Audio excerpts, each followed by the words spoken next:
Hi everyone, Radhe Radhe. In this video, we're going to be doing chapter 18, verse 2.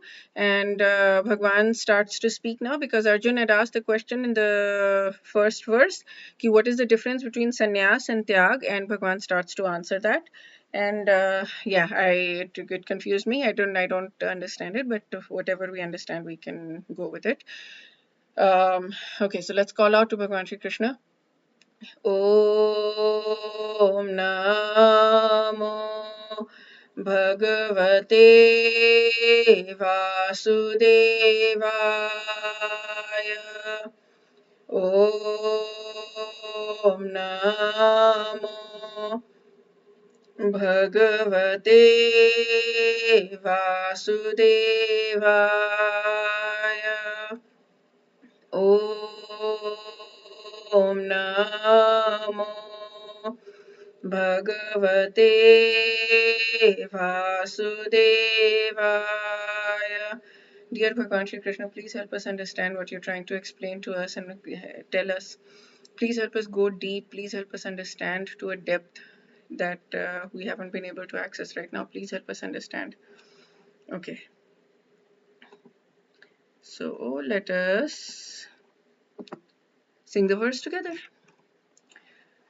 काम्यानं कर्मणां न्यासं सन्न्यासं कवयो विदुः सर्वकर्मफलत्यागं प्राहुस्त्यागं विचक्षणाः. Shri Bhagwan said. So here in the Hindi part, it doesn't say Shri Bhagwan said, but in the English part, it says Shri Bhagwan Uvacha. So I was for a moment confused because I read the Hindi part and I was like, who's speaking? And then I was like, oh, God said. The giving up of activities that are based on material desire is what great learned men call the renounced order of life, sannyas. And giving up the results of the activities is what the wise call renunciation. So giving up the actions is sannyas. So it's that I'd spoken about that in the previous verse as well. But what does that mean? So activities, so this is the performance of activities for results has to be given up for results. So I'm guessing he's talking about tyag here. But activities leading to advancing spiritual knowledge are not to be given up. We should be studying. And so this will be made clear in the next verse. There are many prescriptions to perform sacrifice for particular purpose. So there are certain sacrifices to go to higher planets, Swarg and all that. That should be stopped, like anything prompted by desire should be stopped. But sacrifice for the purification of one's heart or for advancement in spiritual science should not be given up. This makes sense, right? Like if we want whatever we're doing, sacrifices or actions or whatever, if we're doing it for the purification of our soul, our heart, our consciousness, our body or whatever, for the purpose of attaining Bhagwan Shri Krishna, for the purpose of attaining bhakti, for advancement in spiritual science, then we should do it. We should absolutely do it. That's the whole goal. But for material things, we should renounce it. So material thing, nitya karma, for the maintenance of the body, people will do it, but they will renounce for material enjoyment, which is karma sannyasi. Now, this thing kind of hit me a little bit. So they renounce kamya karma, basically related to acquisition of wealth, progeny, prestige, status, power, etc., because it will bind the soul further in the wheel of karma. So this kind of hit me so hard. It was like, okay, you want to do whatever you want to do for the maintenance of your body, but you do not want to do it for the expansion of money or whatever, expansion of material things, because it will bind the soul further in the wheel of karma, and we do not want that.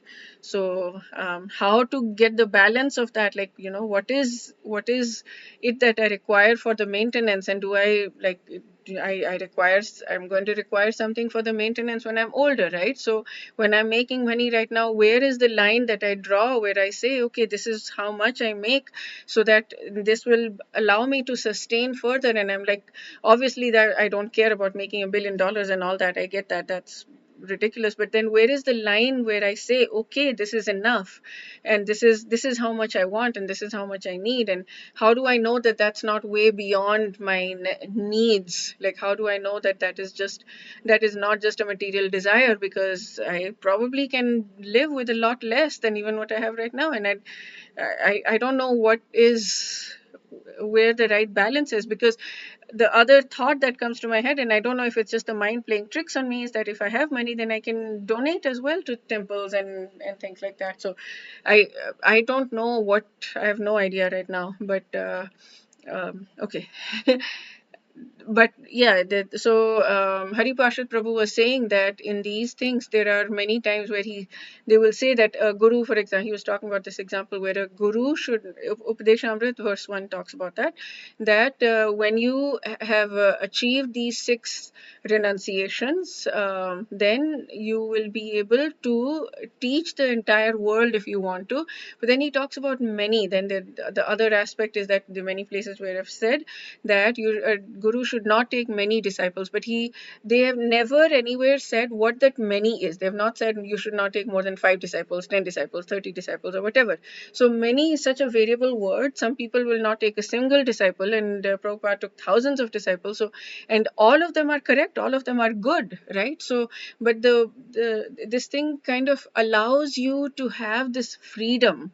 It allows you to decide what is right for you. So in this case, like it seems it's reminding me of that. He's allowing us to decide what is right for us and what is wrong for us, in the sense like how much is enough and how much is too much, So it's like how do I know what the enoughness is? But yeah, that answer is not going to come directly from the Shastras. Like you should have this much money and that's it, and you should not want more than that. No, I mean it's up to you. It's up to me to decide, to us to decide how much is enough for us.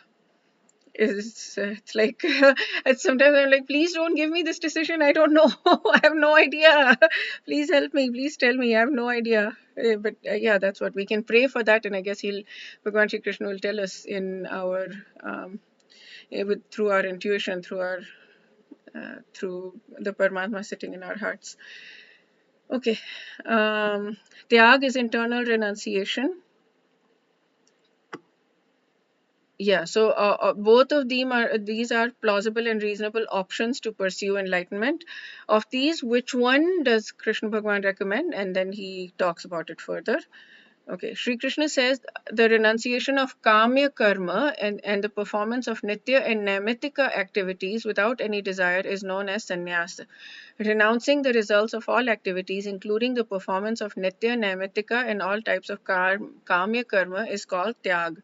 This is how the wise distinguish between sannyas and tyag. Okay, so yeah, that's it for this video. Wish you a day filled with lots and lots of spiritual growth. I was about to say sannyas and tyag, but I was like, I don't know if you how much you guys want to go there, so I don't want to say something that you may or may not want, because these are scary things to ask. But wish myself an understanding of sannyas and tyag, and a deepening of both of them, and wish you whatever it is you desire on your path to spiritual growth. Radhe Radhe.